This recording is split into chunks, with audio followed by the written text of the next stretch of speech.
성경 말씀 사도행전 10장 1절에서 8절의 말씀입니다. 주여 감사합니다. 사도행전 10장 1절에서 8절까지의 말씀, 이 아침에 우리 같이 말씀 읽습니다. 시작. 가이사라에 고넬료라 하는 사람이 있으니 이달리아 부데라 하는 군대의 백부장이라. 그가 경건하여 온 지방과 더불어 하나님을 경외하며 백성을 많이 구제하고 하나님께 항상 기도하더니, 하루는 제9시쯤 되어 환상 중에 밝히 봄에 하나님의 사자가 들어와 이르되 고넬료야 하니, 고넬료가 주목하여 보고 두려워 이르되 주여 무슨 일이니까? 천사가 이르되 내 기도와 구제가 하나님 앞에 상달되어 기억하신 바가 되었으니 내가 지금 사람들을 요빠에 보내어 베드로라 하는 시몬을 청하라. 그는 무도장이 시몬의 집에 유숙하니 그 집은 해변에 있다 하더라. 마침 말하던 천사가 떠나매 고넬료가 집안 하인들과 부하 가운데 경건한 사람 하나를 불러 이 일을 다 이루고 요빠로 보내니라. 아멘. 정도순 권사님 아침에 기도 제목과 함께 감사임을 올려드립니다. 사도행전 10장 말씀입니다. 사도행전 10장 고넬료라는 사람에 대한 이야기입니다. 고넬료. 사도행전 10장에 나오는 이 고넬료가 이제 중요한 이유는 하나님의 이제 복음이 이제 유대로부터 시작이 되었습니다. 미우나 고우나 하나님이 이스라엘을 선택하시고 유대인을 통해서 복음의 역사가 이제 시작되게 하셨단 말이죠. 그러니까 모델감을 삼아 놓은 겁니다. 이제 유대를 통해서 이제 복음이 이제 전파되어지는데, 예수님께서 부활 성천하시면서 예루살렘과 그 다음에 뭐라 했습니까? 온 유대와 그 다음에 사마리아와 땅 끝까지 이르러 내 증인이 되라 이랬단 말이죠. 자, 사도행전 6장 7장이 이제 그 복음을 이제 준비하는 일꾼을 뽑는 장이었고, 그리고 8장에 넘어가게 되어지면은 예루살렘에 큰 핍박이 이제 몰려와서 평신도였던 빌립이 사마리아로 내려가서 복음을 전하는 이야기가 나옵니다. 그죠?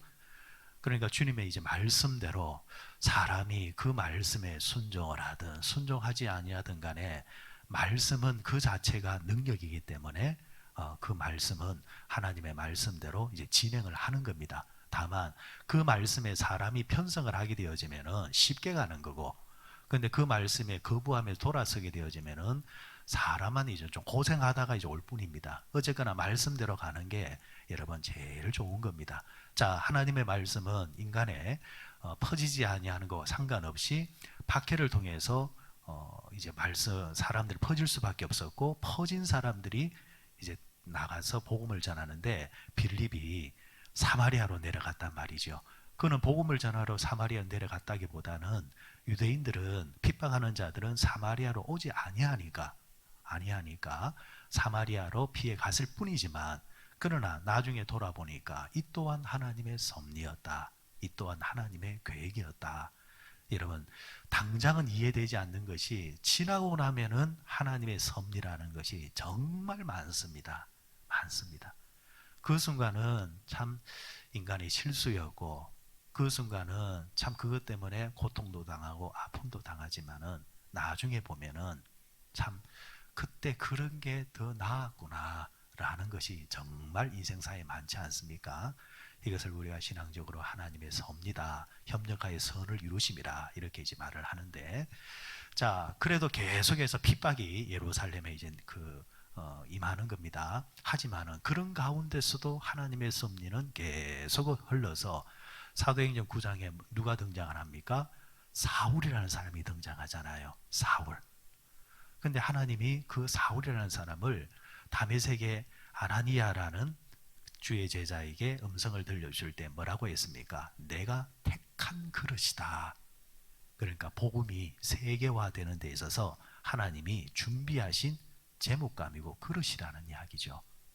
그러면서 이 사울이 이제 등장하게 되어지고, 사울이 이제 바울이 되어지는 이제 과정 속에 있는 상황 속에서 지금 사도행전 10장이 딱 등장을 하는 겁니다. 여기에 나오는 인물이 누굽니까? 고넬료. 고넬료는 누구를 상징하느냐? 이방인을 상징하는 사람입니다. 복음이 이제 예루살렘을 넘어서서 유대를 넘어서서 사마리아를 넘어서서 땅끝이라는 곳으로 가는 길목에 있어서 상징적인 사람이 누구냐니까 고넬료입니다.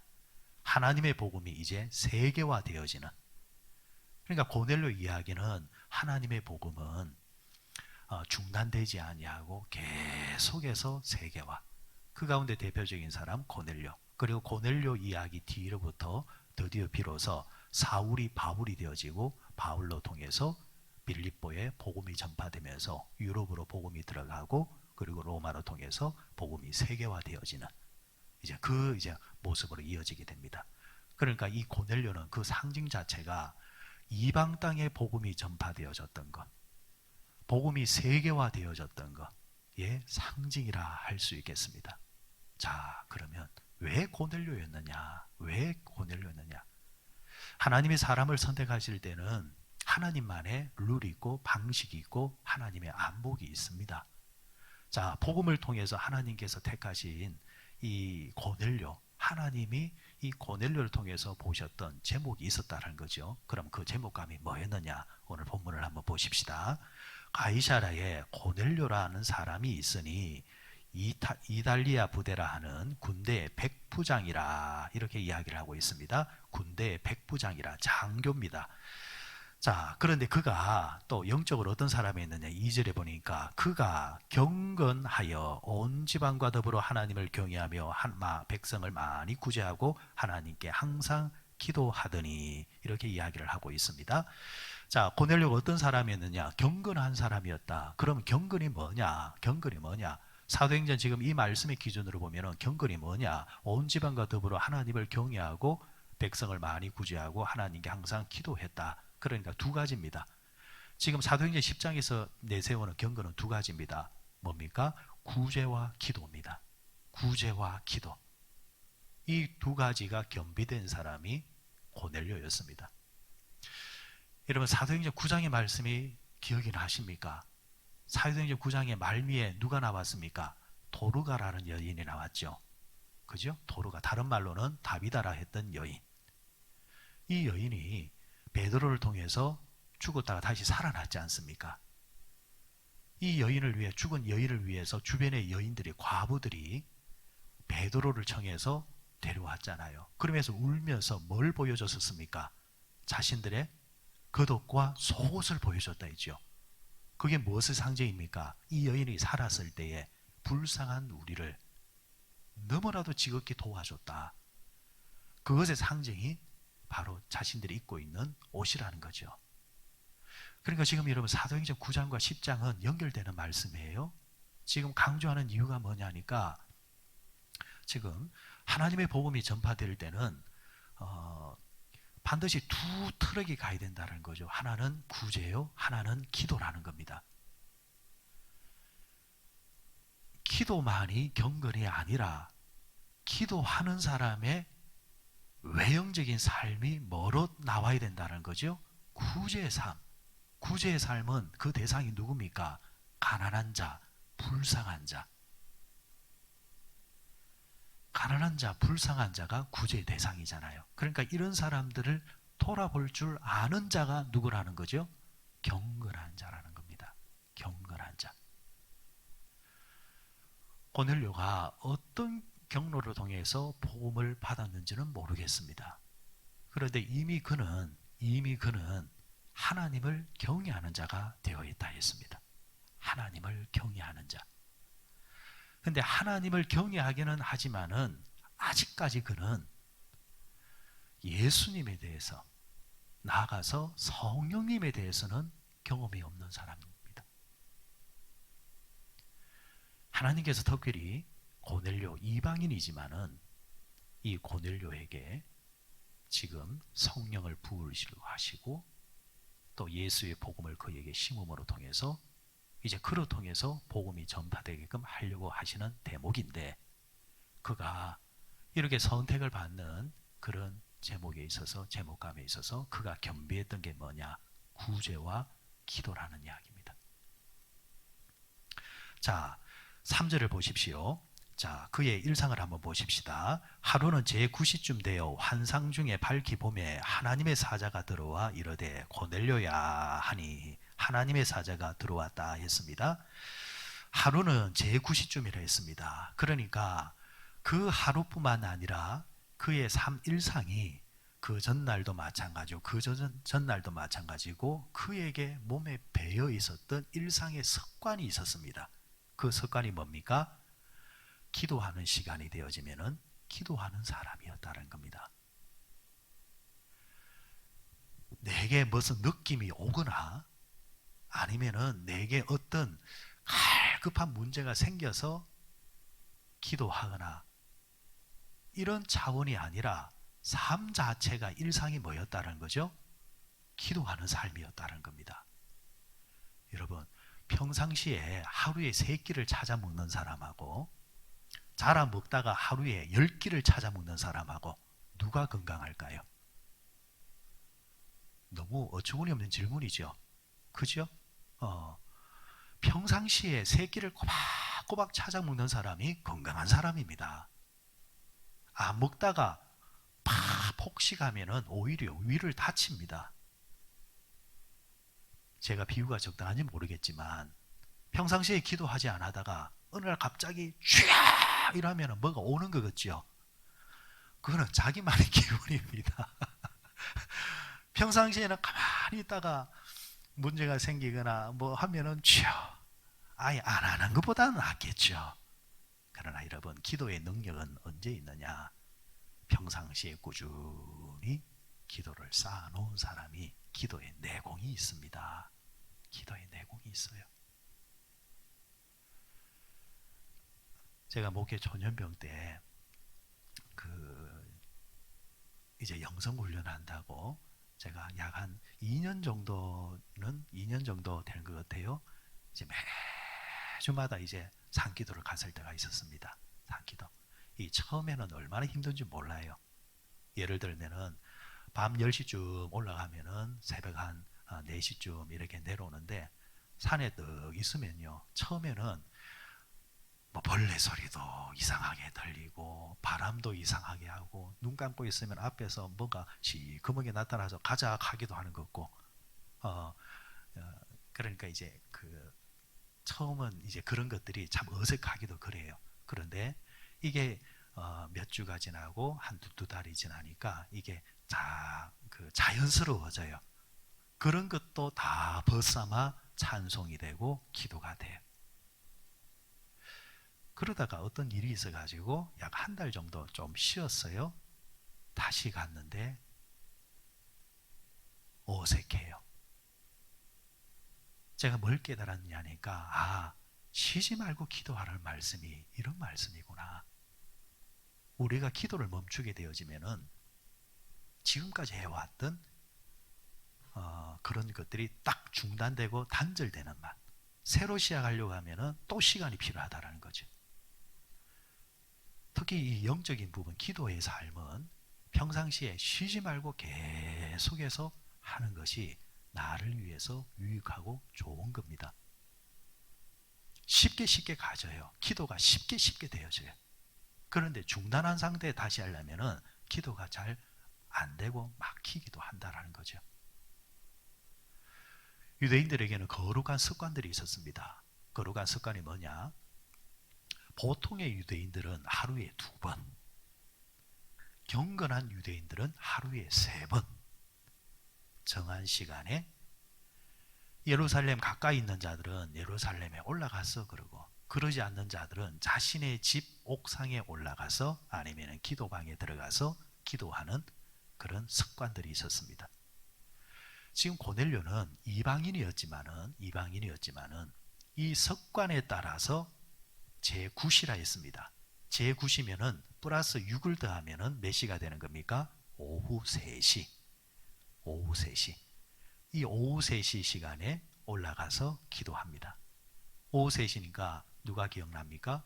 베드로와 요한이 그 시간에 성전에 올라가서 기도하려고 할 때에 성전 미문에 안전뱅이를 만났더라. 그러니까 거룩한 습관을 가지고 있는 겁니다. 여러분, 부탁드리고 싶은 것은 그리스도인들은 나름대로의 습관이 있어야 돼요. 찬송하는 습관이 있어야 되고, 말씀을 읽는 습관이 있어야 되고, 기도하는 습관이 있어야 되고, 이게 그냥 평상시에는 그렇게 와닿지는 않아요. 습관적으로 하는 거니까. 그럼 여러분 아시다시피 밥을 재미로 드십니까? 밥 드실 때마다 신나는 분들이 있습니까? 아싸! 그렇게 식사하시는 분이 있습니까? 아니잖아요. 습관에 따라서 드시는 거예요. 그죠? 그런데 알고 보면 그게 자신의 건강을 책임지고 있는 겁니다. 습관에 따라서 찬송하고 습관에 따라서 말씀 읽으면은 그게 하나 차곡차곡 쌓여가지고 내 영적인 살이 되고 내 영적인 피가 되는 겁니다. 그렇게 영적인 내공이 딱 겸비가 되어 있을 때에 하나님이 사자를 보내서 고넬료야 지금 이렇게 이야기를 하고 있다는 거죠. 그리고 너의 뭘 보았다? 구제와 기도를 보았다. 자, 기도와 구제를 보았다 말씀하실 때 뭐라고 하시느냐? 4절 중반절을 보십시오. 천사가 이르되 내 기도와 구제가 하나님 앞에 어떻게 되었다? 상달되었다 했습니다. 하나님께 올라갔다라는 이야기죠. 그러면 여러분 이 말은 거꾸로 말하면은 하나님께 올라가지 않는, 상달되지 않는 기도도 있다라는 거예요. 하나님이 다 들으시는 것이 아니라는 거예요. 여기서 여러분 우리가 얻을 수 있는 신앙적인 중요한 팁은 우리의 기도가 하나님께 상달될 때는 그 기도 자체도 좋은 기도여야 되겠지만 그 기도가 하나님 앞에 쉽게 올라가게 할 때는 이 기도 옆에 뭐가 붙어 있어야 된다? 구제가 붙어 있어야 된다. 기도하는 사람이 자기만 돌아보며 산다고 한다면 기도는 하는 줄 모르겠지만은 하나님께서 우리에게 바라시는 삶과는 조금 거리가 멀다라는 거죠. 그래도 새벽에 나오셔서 기도하시는 여러분들은 돌아가시면은 기도하지 않는 사람보다는 그래도 뭔가는 다른 점은 있어야 된다라는 거예요. 그래도 기도하는 사람은 기도하지 않은 사람보다 좀 마음이 넓고 베풀기도 좀 할 줄 알고 좀 이해도 하시고 그런 넉넉한 마음이 믿지 않는 자나 기도하지 않는 사람보다 더 나아야 된다는 겁니다. 고넬료는 그 집안 사람들과 온 집안 사람들과 더불어서 주를 경외하는 자라 했거든요. 여기도 여러분 고넬료의 평상시의 삶의 모습이 나옵니다. 여러분 고넬료 안에 가족뿐만 아니라 또 여러 사람들 종들이 있겠죠. 여러분 전도할 때 제일 힘든 사람들이 누굽니까? 누굽니까? 사실은 가족들이에요. 집안 사람들이에요. 심지어 여러분 한 번도 얼굴 일면식이 없는 해외에 있는 사람들한테 무슨 성경금을 보낸다 하면서 일하는데도 불구하고요. 지금 내 옆에 있는 이 사람은 전도를 못해요. 그런데 이유 중에 여러 이유가 있겠지만은 이런 이유도 있습니다. 대상자로부터 인정을 못 받는 거예요. 여러분 신앙의 대가 그 밑에 때로 완벽하게 전수가 되어지면 제일 좋겠는데 왜 우리의 자식들이 그러지 못할까? 이유가 있겠죠. 그 나이대에 가지는 그런 그 나이가 지나면은 되겠지만 그 나이대 겪는 갈등 때문에 돌아오지 못하는 경우도 있지만 또 하나가 뭐냐면은 부모의 이중성입니다. 가정과 교회가 다르다라는 거예요. 그래서 믿는 자들에 대해서 제일 부담스러운 존재가 누구냐? 가족들입니다. 사실은 저도 그래요. 여러분들은 제가 나온 모습만 보지만은 안에 있는 모습을 누가 보고 있습니까? 제 가족들이 다 보고 있어요. 그럴 때에 보는 자들의 눈에서 이중적인 모습이 보일 때에 그분의 신앙을 받아들인다, 안 받아들인다. 이 부분에 있어서 많은 어려움을 겪는다라는 겁니다. 고넬료 집안은 그런데 모든 사람들이 고넬료와 함께 주를 경외했다 했단 말이에요. 이 말은 뭐예요? 평상시에 고넬료가 그 집안에서 다른 사람이 보기에도 정말 주를 경외하는 사람처럼 보였다라는 거예요. 보이니까 기꺼이 그 집안에 있는 모든 사람들이 고넬료의 신앙을 따라가는 겁니다.